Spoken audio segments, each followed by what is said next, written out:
project, because certainly in New York City and the surrounding areas, there's some specific issues that I would like to talk about and hear more about what people are doing in regards to them. So we'll save that discussion part for the latter half of the conversation. I have a couple short videos that I want to show, so that'll take up some of the time. But let me start by giving a little introduction about the Prison Ecology Project, and also introduce my son, Zephyr. This is Zephyr, everybody. Let's say hello.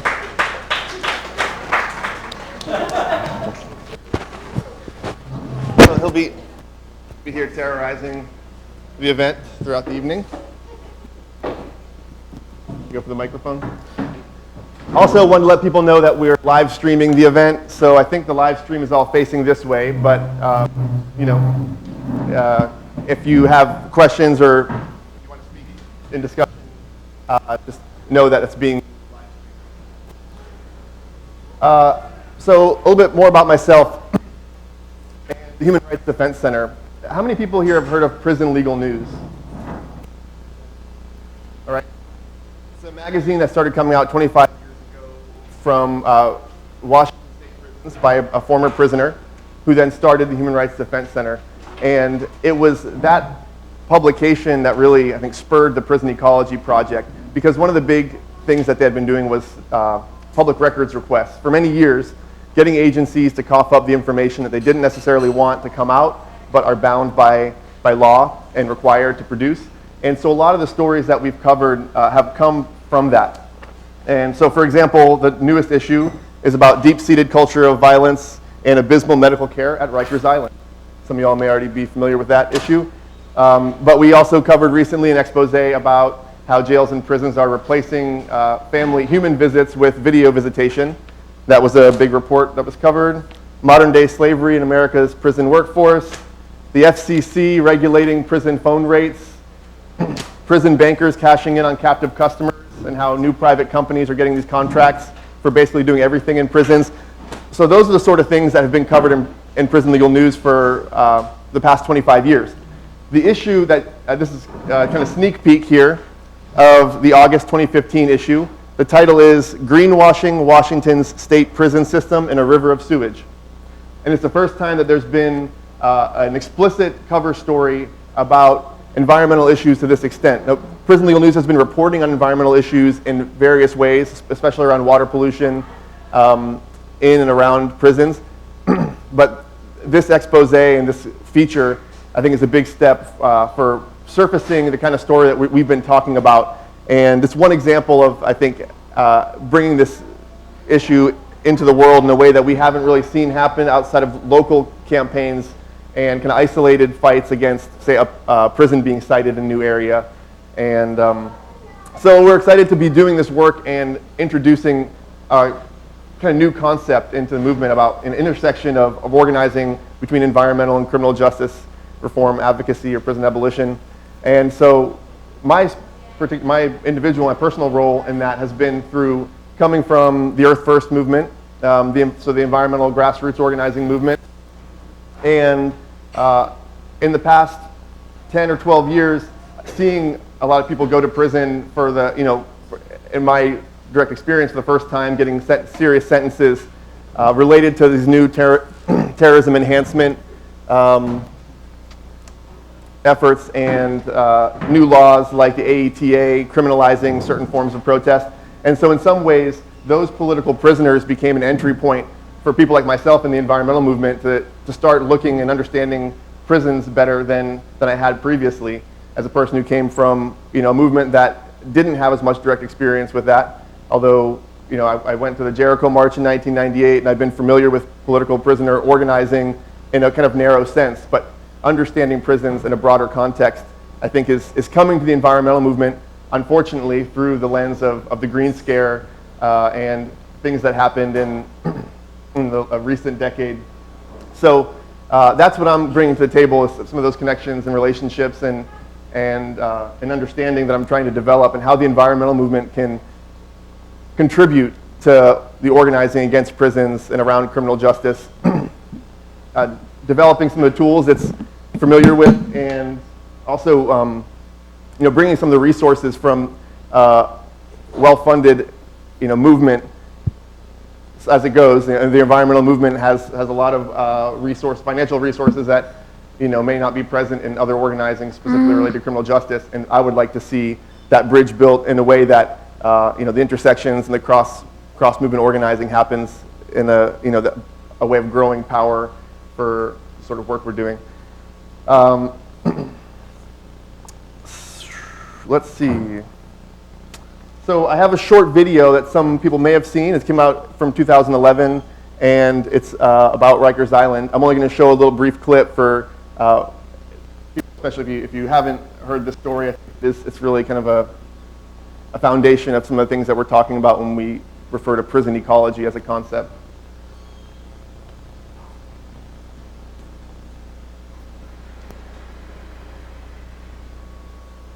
In 1884, at the close of the Civil War, Rikers Island was a tiny 50-acre plot of land that barely rose 3 feet out of New York City's East River. The city bought the island and embarked on a project to create the world's largest single population of incarcerated people, a project that would span centuries. To grow the tiny island into the enormous 420-acre warehouse it is today, the developers dumped masses of solid waste into the river. An artificial city, Rikers is built on a pile of trash. To cut construction costs, the city decided to use inmate labor, and working on the trash heap was grueling. It was crawling with rats, and the trash gave off methane gas that would randomly explode. Even today, workers on Rikers are suing the city of New York, claiming that the toxicity of the island itself is giving people cancer.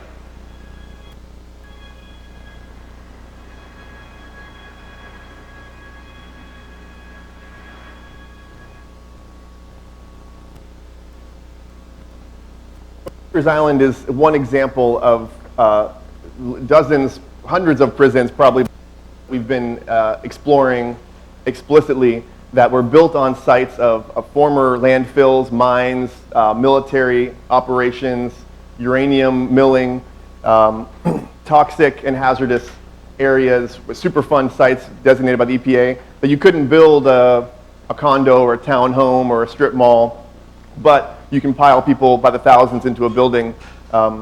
And so it's one of the issues, one of the primary issues we're talking about in the context of environmental justice. And we just filed a comment to the EPA, and they have an EJ 2020 plan, they called it, Environmental Justice Strategy into the Future, coming from the federal government. And we were able to gather 93 organizations from criminal justice and environmental backgrounds to sign on to this comment saying, yeah, it's a problem that the permitting process for prisons has never looked at prisons as an environmental justice population, even though, I think they blow the lid off the criteria that's required for what is considered environmental justice population by the Title VI of the Civil Rights Act. So we got a lot of traction. Even groups like the Sierra Club didn't sign on, but meant to the EJ 2020, their environmental justice staff person noted our comment as being significant. The Environmental Justice Forum, which is a coalition of 43 of the biggest environmental justice organizations, also noted our comment.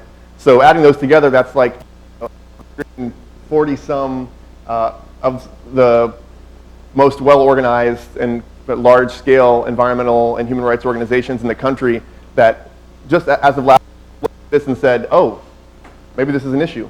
And the EPA replied similar, saying, oh yeah, we probably should be paying attention to that. And it's the baby steps of pushing it forward, but what we've seen is that people want to hear about this and to talk about this and put it in the context of the conversations around mass incarceration that are happening in the news. And so we're hoping to keep pushing that forward. One of the places that we've been developing that is around a new proposed prison in eastern Kentucky. And out there, they would love everyone else to think that it's a local issue. This is about jobs for, post-coal Appalachia. Basically, stay out of our business. This is up to us. And to some extent, that may be the case. But being that it's a federal prison, it's the only federal prison that's under plans for new construction. They're looking at about $500 million of public money, national, federal public money to build it. and from the habitat of endangered species that are federally protected. So amongst the other things that are problematic with mass incarceration on a national scale, all of those things draw people into a responsibility to paying attention to it as not just a local issue. Although we're looking at partnering with local organizing to make it part of the conversation about the Appalachian transition movement after, in a post-coal economy, and that, prison building should not be considered some sort of, new and wonderful alternative to mountaintop removal coal mining, which I don't think I mentioned that the prison is being proposed on a former mountaintop removal coal mining site. And so there's a lot of environmental justice questions about that. And we just found out that last week, the federal government with the environmental impact statement on that plan, which gives us a 30-day window that we're in now. The next little video clip I'm going to show is from that organizing in that region, and I think provides some context as to why, in the conversation of a prison ecology and developing an analysis around that, what happened in Appalachia is pretty interesting. It's a sort of an example of what's happening all over the country around rural communities being forced to have prisons put in them and for very specific and nefarious political agendas and gerrymandering voting districts, et cetera. So this video is called Up the Ridge. I'm going to show about 20 minutes from it.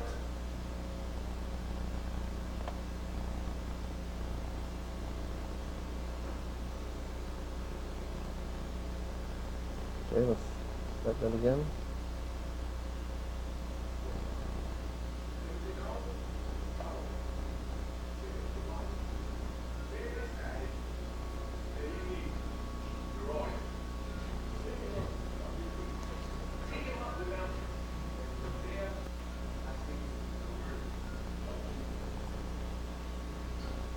Julie, hear it all right?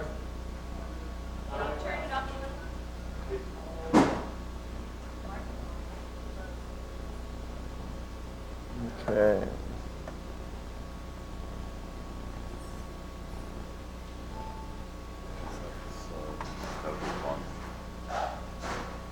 Yeah, my volume's up all the way. So.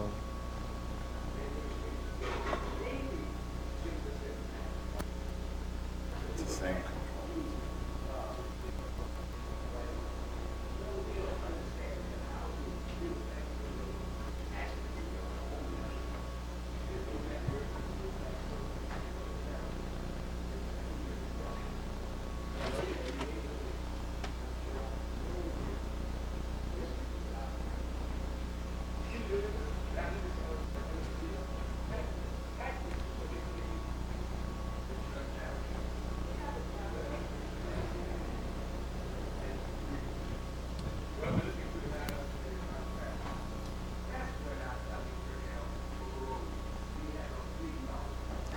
We're going to try to figure out the audio real quick, see if we can get it louder.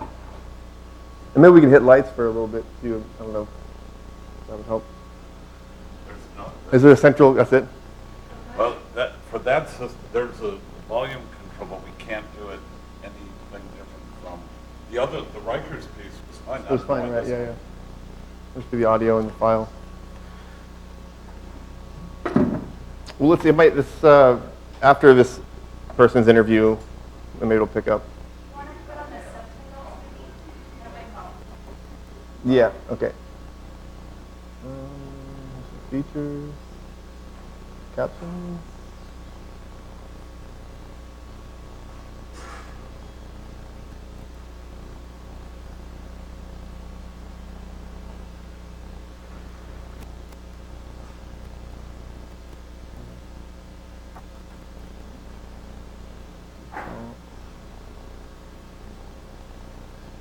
Seems like it's not giving me an option to do it. Let's see if I can find a version online.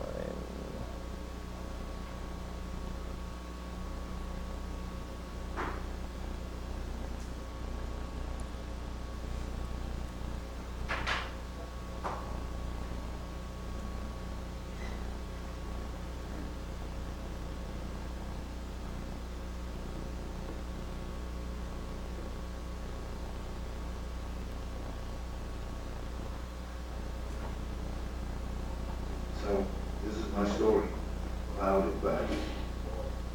Excuse the video and the commercial interlude. It's the same, huh?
Pause it.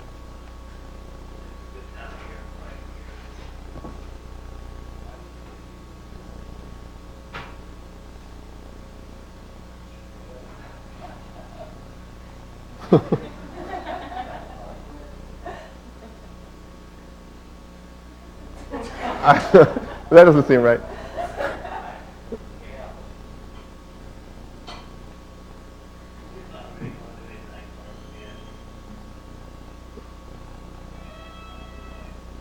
We'll give it another minute or two of the captions and see if it's that bad the whole time.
The caption's distracting, actually. Yeah.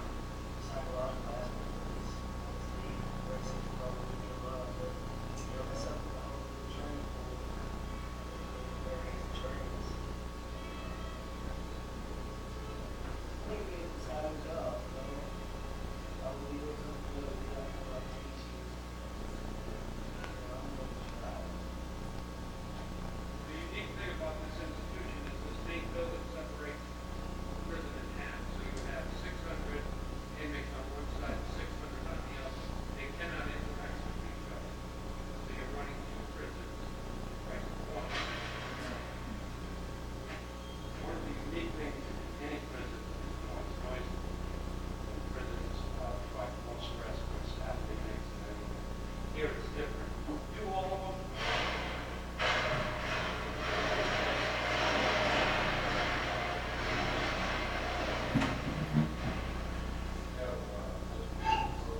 There's two reasons you come here. Serve you a long period of time, 85 years, 80 years, 75 years, or you have been violent member,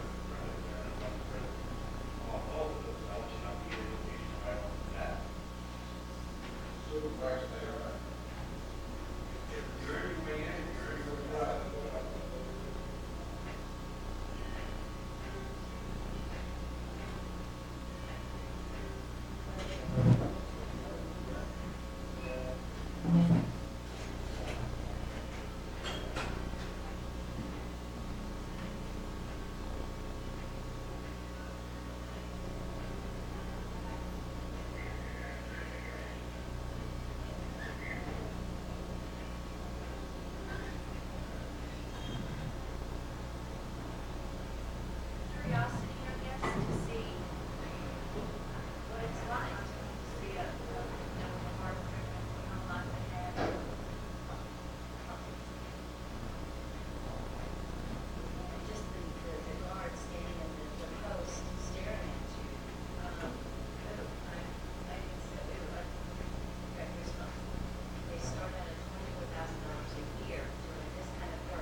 So I think that gives a little bit of a glimpse of what happened all over the country, really, in the rural prison boom in this country, and what's proposed for Eastern Kentucky coming up. So a couple things I want to mention and specifically pass around.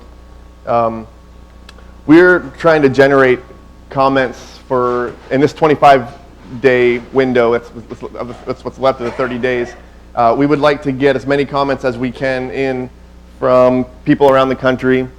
So I was going to make a flyer, and instead I ended up just getting to write on the back of this business card, which has my contact information. But it says your 2 tasks for when you get home. One is to send a comment to the BOP, which can be done through the Prison Ecology website, prisonecology.org. And the other is if you want to support this work and help us find a lawyer to make a donation to the Prison Ecology Project, because we're looking for legal counsel to fight this prison. So I'm going to show one last little short video, which is the pitch we put out for this fundraising crowdfunding campaign, but it also gives a little bit of an overview of the Prison Ecology Project and has a, some background.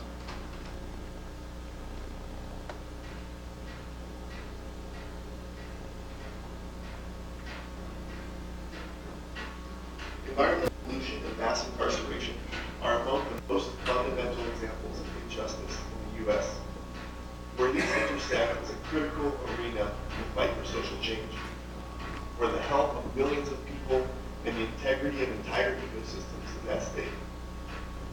The Prison Ecology Project is making these connections.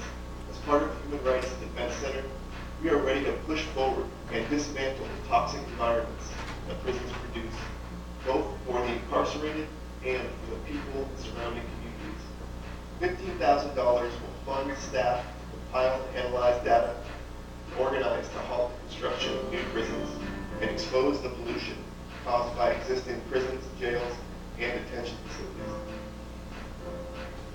We have already begun to map the environmental impact of prisons. The Prison Ecology Project needs your support to sustain and expand this work. In the 1990s, the United States built over 1,500 prisons. Virtually all of them were built in rural areas. A lot of them were built on toxic waste sites. We have prisons, especially in Pennsylvania, that were built on abandoned coal mines. You have the reality around the country where overcrowded prisons are dumping pretty huge amounts of raw, untreated sewage into neighboring water supplies. Jefferson County Prison has several lawsuits in federal court with a local non-profit group that allege that it improperly discharged wastewater into a local creek. They built prisons in abandoned mining towns after they cleared up the forest. They cut down every last tree that could be cut down. And it's like, okay, the jobs are gone, the trees are gone, well, now what are we going to do? Well, hey, we're building a prison. They built a large number of these maximum security prisons in very pristine, fragile desert environments. Give it to him. The idea was to build the maximum security prison in an environmentally sensitive area with endangered species.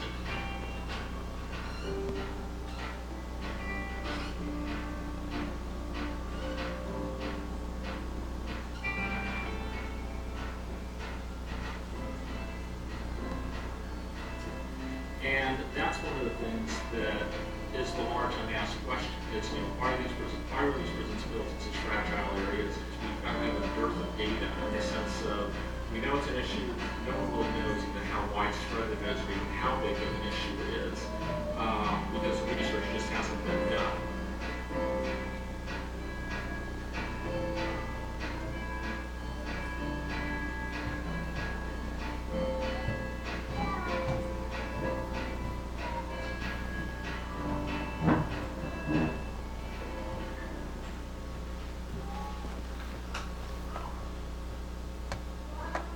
Karaoke. I have a bowl for people to make great. extra contributions. Thank you. You've already contributed by coming in, but here's to contribute more. I also want to pass the sign-up sheet if you want to stay in touch and leave an email or address, a way to get a hold of you if you want to be involved with things we have coming up. So I'm going to pass that around and just keep it in circulation until the end. I want to mention that on August 10th is Prisoner Justice Day, which was a day started in Canada that's spread internationally, although it hasn't really taken hold in the US quite as much. But it was sparked by a prisoner who died in a maximum security facility in 1973, Edward Nallen. And I think the issues that are brought up by Prisoner Justice Day, if you were to look it up, for example, on websites in Canada, are specifically around abuse, mental torture, extreme violence, sexual abuse in prisons. And I think that looking at some of these issues, adding on environmental justice abuses and poisoning people in prison basically, is another aspect to add to that host of abuses that people experience in incarceration. So we're hoping to do a big push on August 10th to get people to submit comments to the BOP. In their last environmental impact statement, they noted that 1,100 people submitted comments in support of this federal prison, and only 12 submitted comments against it. Now, they didn't mention that, of those 12, there were several dozen organizations representing many thousands of people, but the way they break it down is that they just look at, they count the numbers of people that sent comments on one side or the other. And although that won't be the make it or break it in stopping this prison, we feel that an important step in showing that there's opposition regionally and nationally against this prison would be to increase the number of public comments against it over the next 25 days. So if you could file a comment, we have a form set up online at prisonecology.org where you can send an automatic comment. You can use the auto-generated form, or I think it's nice to change it up and write your own letter. If you represent an organization, send it from your organization. If you already sent a letter in March when we did this 6 months ago, send another one, because this is the final environmental impact statement, which is distinct from the previous, which was the draft version of the environmental impact statement. And we're hoping to use this as kind of a stepping stone to bring up these broader issues of environmental justice and in prisons and in surrounding communities where people in predominantly lower income rural areas end up getting the pollution from the prisons, which of course they operate, actually they're essentially factories, in some ways like a factory farm of human beings or warehouses of human beings, but then they also have factories where they do industrial activity like Unicore, tearing apart electronic equipment for recycling, which is pretty hazardous and extreme heavy metal toxins. And most Unicore facilities where they've been investigated, they've found violations of federal law regarding hazardous waste management. So we want to bring those issues to the forefront, and we think that this Eastern Kentucky question is a good place to do that. Let's see. So I think that covers the kind of introduction to the concept of a prison ecology and a prison ecology project. And I was hoping to open it up for discussion and question and answer. And hopefully through that we can get to some more examples people have heard about or are curious about. I can go into more depth. I also wanted to give space for people who are involved in local organizing to be able to mention what they're doing and provide some context to the organizing around prison and police issues and criminal justice, and looking at how we can relate that to environmental justice and environmental organizing happening locally and nationally. So is there folks, and I'd mentioned, some of you all I've been communicating with and haven't even, I don't know who you are, so if you happen to be in one of the co-sponsoring organizations who helped put the word out about this event and helped pack this room, I want to say thank you, especially to the National Lawyers Guild and to the Commons for helping make this happen tonight. But I mentioned to you earlier that if you want to make an announcement about what you have going on here, or if you brought stuff to table with, now would be a great time. Does anyone want to jump in and volunteer on that? Brigitte, somewhere out here. Andrew, Brigitte, you want to? I actually have a question before I'm saying something. I mean, how can Kentucky justify to build another? It's being live streamed, so I need to run to people. Okay, I'm sorry. If I could run. I'm just curious. Before I say something else, I want to ask you a question. Yep. So how can Kentucky justify building another high security prison when we have information that crime rates are going down all around the country, and that sort of the the nightmares of the super predator generation did really not come true. So is there any real, so how are they justifying building another high security prison, maximum security prison? In their the summary from the environmental impact statement, they mentioned that the federal prison system is at 52% over capacity of population. So that basically that's what they're using as the excuse for the driving force, that they need to bring that number down, which in reality, the prison is actually a drop in the bucket. If looking at how most federal prisons are overcrowded, that building this facility would do very little to address that. And that's one of the comments that we make, and we say that, they need to, in order to get this permit, they need to show that there's an actual need to spend that much public money. Because environmental permits aren't just about classic environmentalism. They also have to address socioeconomic issues, community impacts, the cumulative impacts, and the bigger picture. So, yeah, we've been bringing that up. If there are other alternatives to incarcerate that would reduce the number, rather than just building a new prison, and kind of the same way that we build new highways and then traffic just fills up those new highways. I think there's a similar twisted logic there. So we're challenging that. Their response to our initial comment on that was that the BOP is not responsible for sentencing. They're only responsible for building prisons, and so that they're just following the orders to build another prison. So, any other comments or questions? Thanks. Do you want to take both questions at the same time? Sure, yeah. Okay. I'm just a little confused about what the second part of your requested on your card. What exactly do you have an attorney, and if you do, what are they attempting to actually do? You got the second question, then I'll try to see if I can answer both of them. Yeah, thanks. Stop. I love that kid. No? Okay, so we're looking for an attorney, and we have contact with a lot of attorneys all over the country, but not environmental attorneys that have worked on this issue per se. So, we're searching, and what it would be is a challenge under NEPA, the National Environmental Policy Act, looking at this environmental impact statement as being, entirely insufficient, and that a violation of federal law to move forward with an environmental impact statement that doesn't properly assess the needs of the project, the cumulative impacts of the project. It doesn't address mitigating the impact to endangered species. It doesn't take into consideration Title VI of the Civil Rights Act, which says you can't spend federal money in a way that overtly discriminates against people, which I think the case can be made that mass incarceration has many components that entail discriminating against people based on income and race. So that's what we're looking for. I'm not an attorney, and I don't know exactly how this stuff works, although I know some of the Latin words. I know that pro hoc vice means like you can practice in other places. So if there's someone who's willing to practice an attorney, practice in Kentucky, then I think that could work. But again, I'm just, I'm gathering the ideas and the resources and hoping to leave it up to someone more equipped than me to answer those questions. We got another question here. Someone got the mic.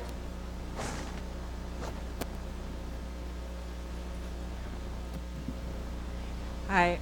I came a little late, so you may have already addressed this, but I'm kind of wondering what the difference in environmental impact statement. So you're speaking about how it doesn't fully address like what an environmental impact statement should address for building this prison.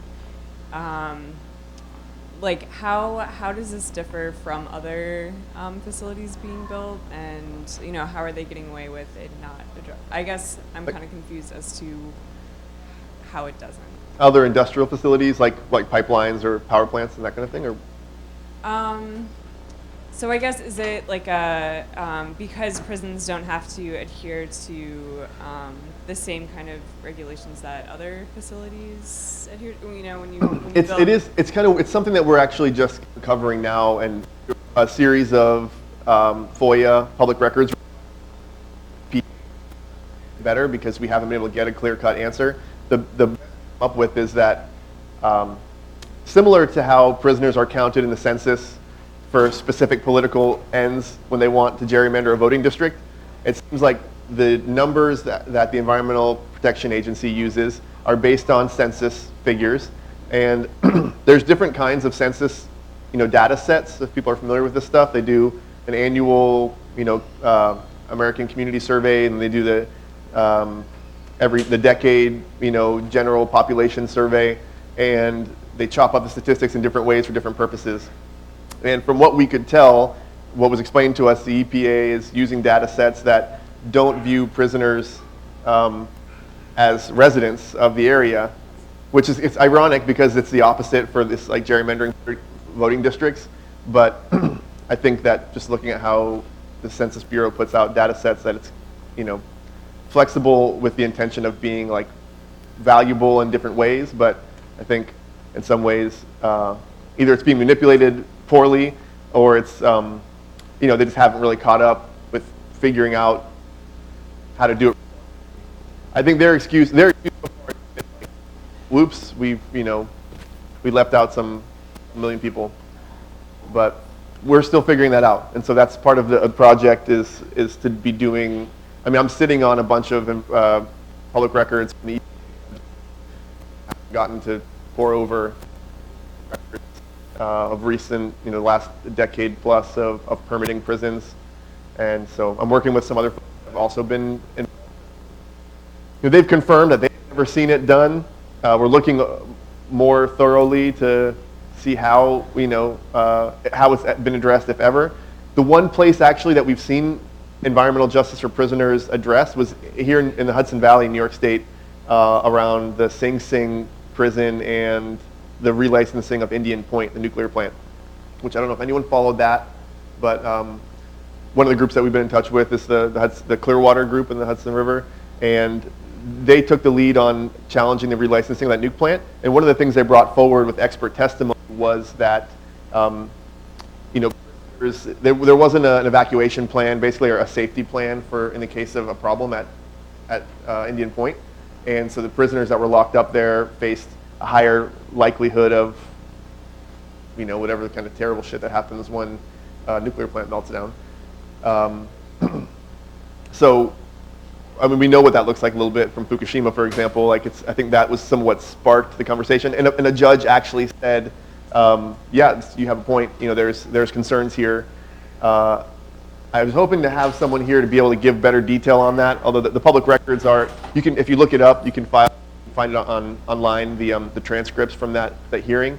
But it was essentially an administrative hearing around the relicensing of the power plant. It wasn't, a civil rights case. So I don't know, that's one of the few places I've seen it overtly mentioned and acknowledged by a judge of some sort. And that being in a particular context of, the relicensing of a certain facility.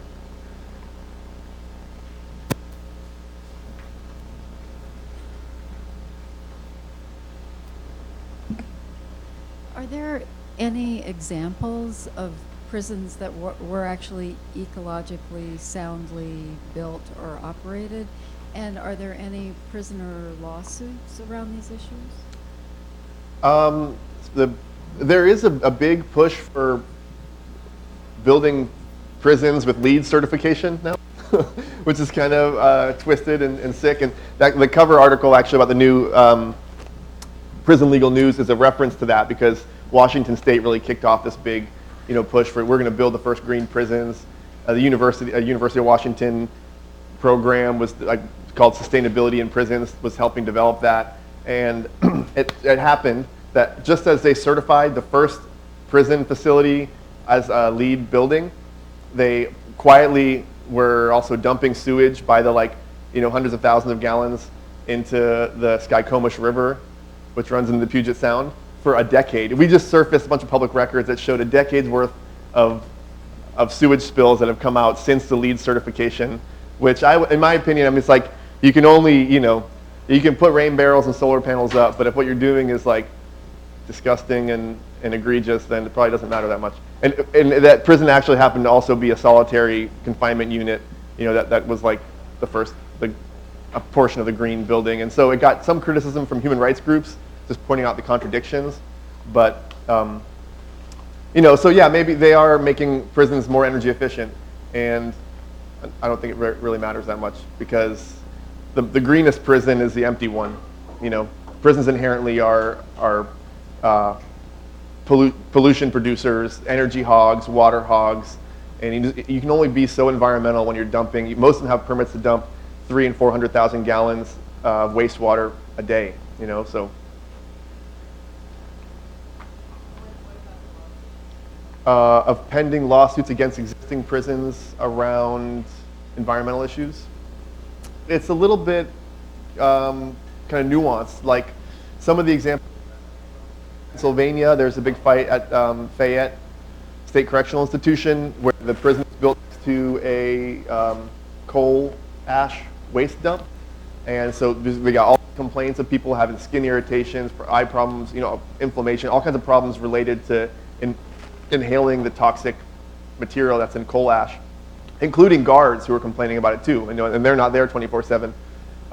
That lawsuit is just kind of unfolding now. It's a series of reports and research that's been done by a group in Pennsylvania, the Abolitionist Law Center.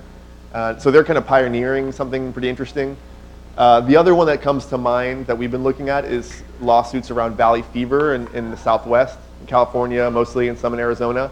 Because valley fever is, has some environmental components, which it tends to occur most drastically in areas that have been cleared for industrial agriculture, which also happens to be out there.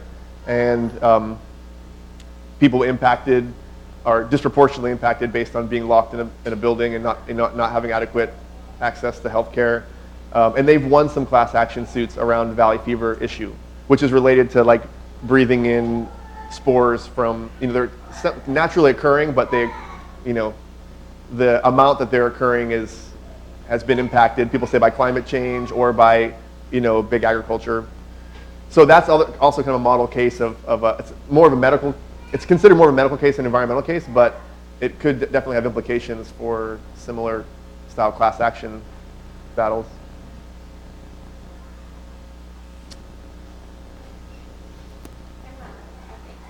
I was wondering about locally. I mean, we're maybe 2 blocks away from Kings County jail, right? And maybe less than a mile away from Manhattan's jails, and then also the environmental. I don't know the answers I'm asking. Right. I mean, I don't know necessarily. I'm inclined to think that county jails that are really, I imagine these county jails are pretty full to capacity or over capacity all the time. And what we've seen is when a prison or jail is overpopulated, that it's usually exceeding its allowable water permits. So, if it's dumping sewage or hazardous waste, likely it's doing it in a way that's violating some sort of state permit probably. What are the health impacts of that? It's hard to say necessarily, but it could, it's a good place to start with research.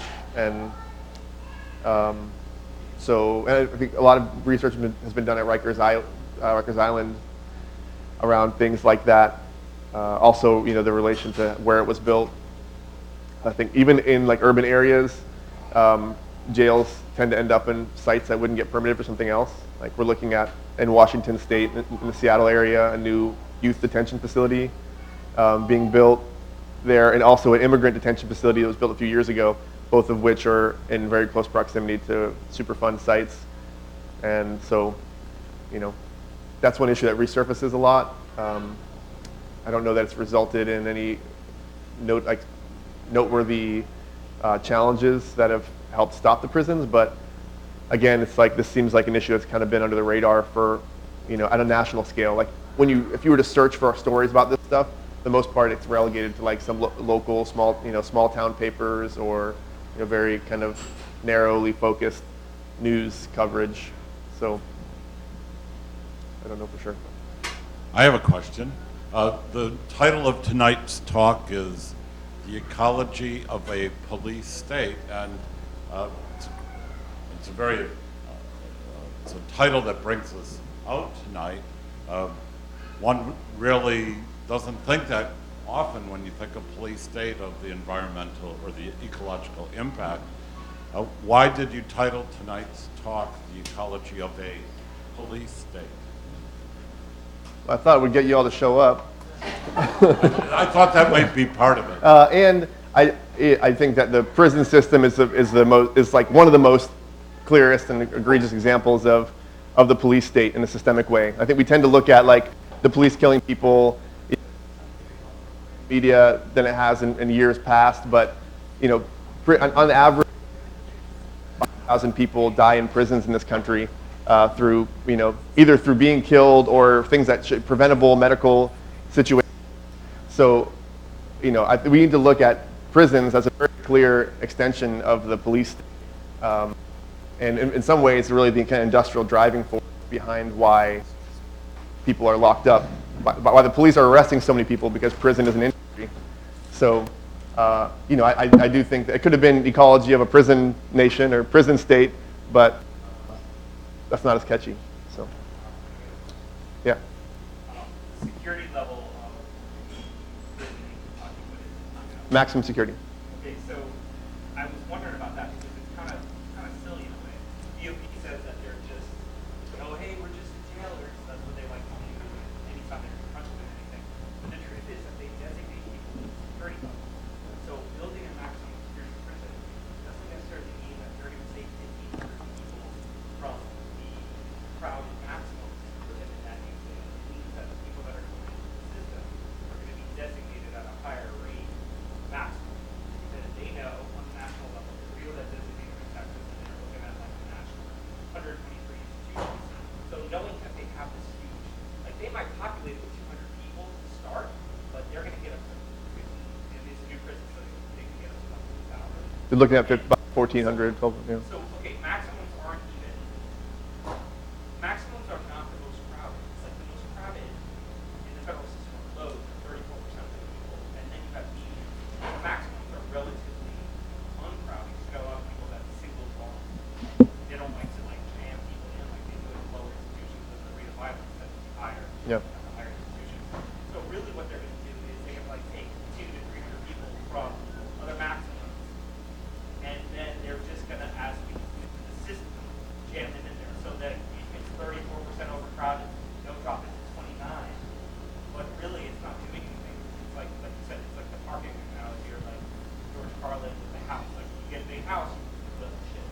Right. You have new parking. You have new lanes on the highway. Oh, thanks. If you have new lanes on a highway, you're going to basically get more cars. Right. If you have a prison, you're going to fill it no matter what. Yeah, it doesn't bode well. They're like, look at all these prisons in the area are all overpopulated. So we're going to build this one. And, probably overpopulated too. It would just change the perception by if you have more beds, you're like, oh, we have to perceive these prisoners as more dangerous and thus designate them at a higher level. So overall, it's like a horrible thing. So the DOB is very much an active agent in this. They pretend they're just, hey, we're just the people that lock the door, but no, you actually are the people that change perceptions on how people are designated, which makes a huge difference. To go to a max or a medium is a massive difference. That would be great if you want to help me rewrite the section or respond to the section about sentencing. I think that in response to them saying, hey, we don't do sentencing, we just do, in prisons. So to be able to kind of respond to that specifically and how it comes into play, that would be great.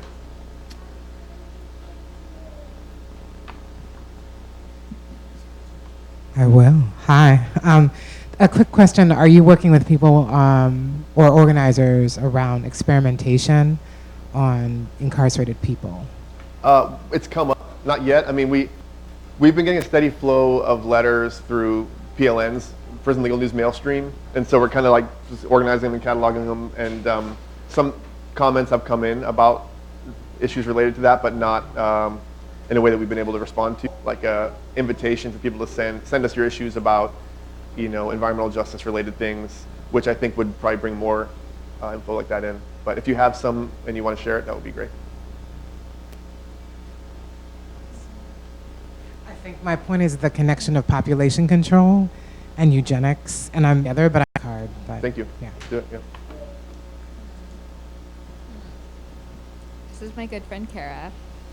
And I also just wanted to respond to the ecology of the state title, the police state, and say that I just want to really raise that it's a racial, economic, social justice issue, and gender identity, right? And so it's like people like who ends up incarcerated is very much like who is being policed right now. All these things that we're seeing, I just wanted to make those connections.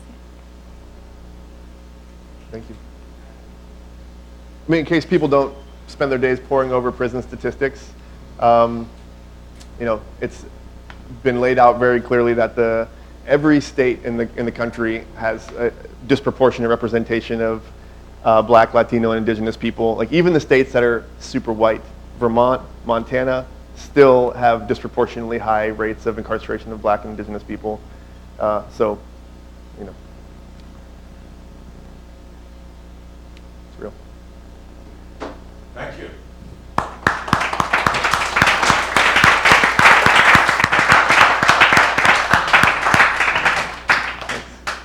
I really want to give folks a chance that are doing local work around prisons, criminal justice, political prisoners, police violence, to give a shout out to what you're up to, and so people can see who you are, and you know, hopefully we can develop more meaningful connections out of this evening. Is there anyone here that wants to volunteer, or should I start calling? I know we got two back over here.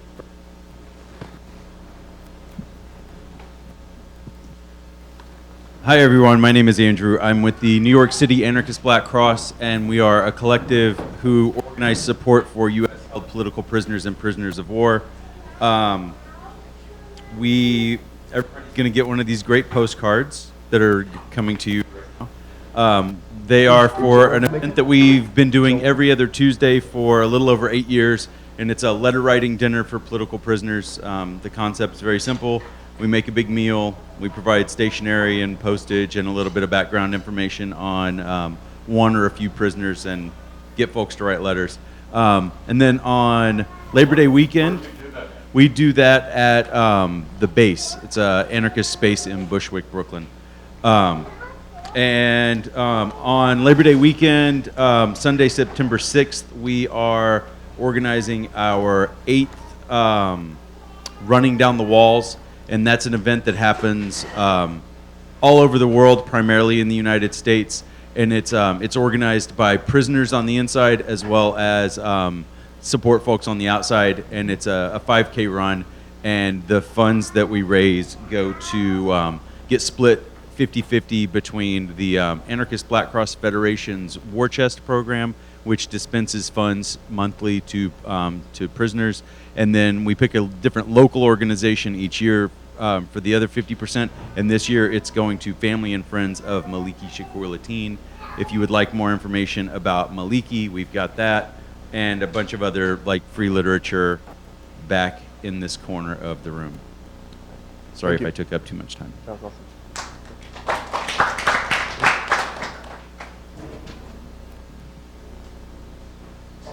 Oh, I'm from Books Through Bars, New York City.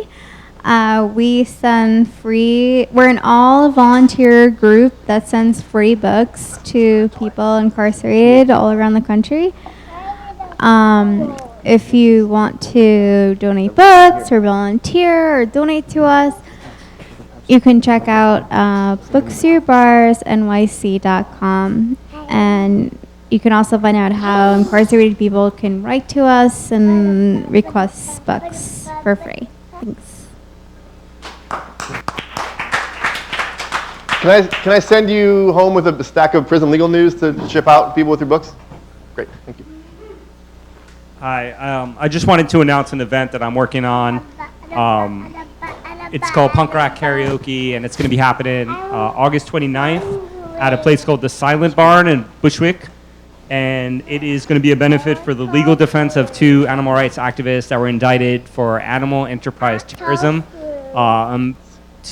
Their names are Nicole Cassane and Joseph Bundenberg. They are in California, and like I said, they are facing animal enterprise terrorism for allegedly opening up cages on a fur farm. And they have a website supporting Nicole and Joseph, but we're going to have this benefit on the 29th of August at the Silent Barn on 603 Bushwick. There's flyers over there on that table. Thank you.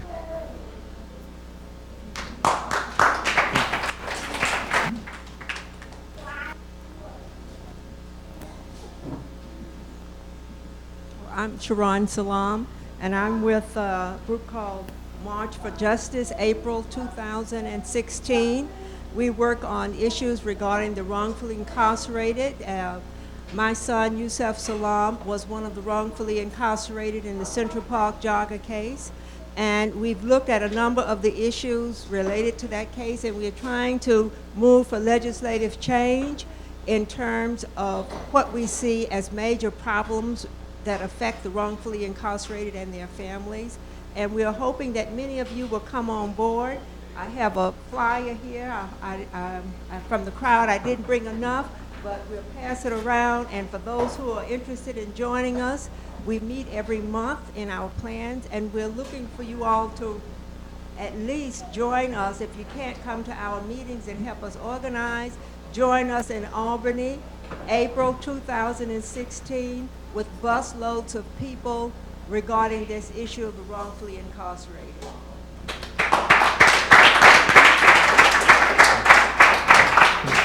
Bridget?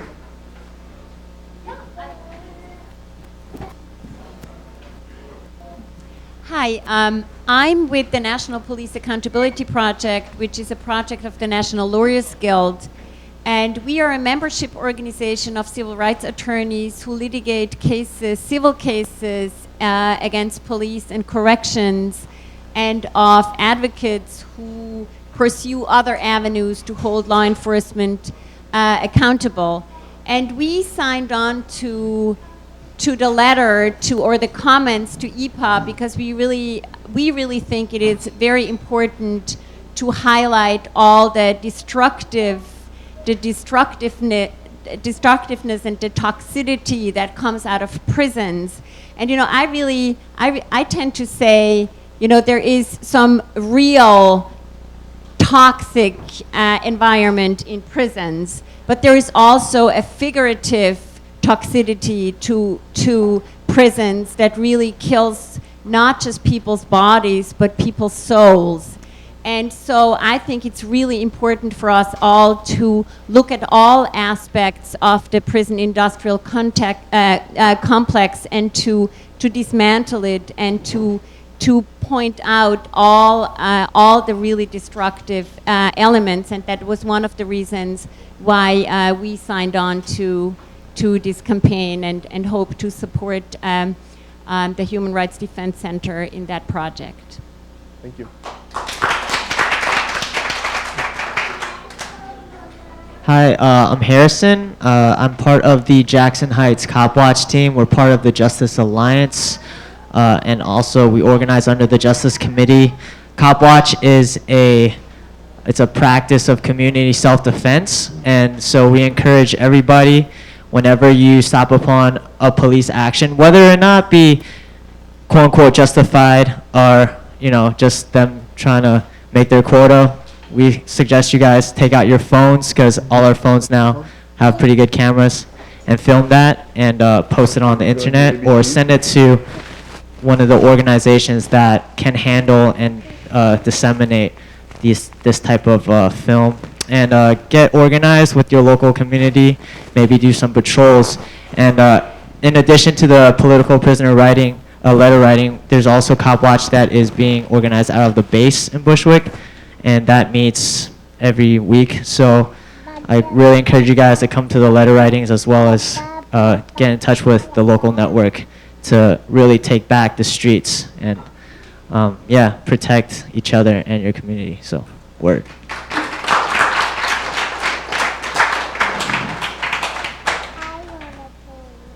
Zephyrus, he wants a turn. You're going to get. I'll just Okay. announce Your announcement. Yep. And Jody said the Commons, but the Commons is the name of this building. We are tenants for the Marxist Education Project. We have a couple events coming up. 3 weeks from tonight, we will have live on that screen, hopefully with much better volume. Sorry about that tonight. interchange with workers in a printing factory in Buenos Aires that occupied the factory a year ago. It's an American printing plant that was firing union activists and and downsizing the workforce. Instead, the workers there seized the plant from R.R. Donnelley, which you may or may not know is one of the largest American corporations, and they have, to this day, continued operations. They print books for the local schools that have had their book budgets cut, and it would be really great if any of you could come and bring your friends. In addition to that, we have co-sponsored with PM Press a reading from Diana Block's novel about life for 3 women imprisoned and who then have to go underground, called Clandestine Occupations. It's going to be co-hosted with Sylvia Federici. That's a while from now. It's all the way to October 9th, but please come. And beyond that, mingle and get to know each other. The bowl raised another $75. You should all be proud of that. I also wanted to mention that I brought some books and magazines. I have copies of the Earth First Journal, which has an article entitled "The Ecology of a Prison Nation" that I wrote about this project, and copies of the DVD Up the Ridge if you want to use it for showing, for educational outreach and showing. Several other publications and things going on. And Zephyr wants to. You want to do the ABCs? Close it out with a song. A, B, C, D, E, F, G, H, I, J, K, L, M, N, O, P, Q, X, Y, and Z. Now I know my ABC. Next time won't you sing with me? That was good. Thank you all for coming. Thank you so much.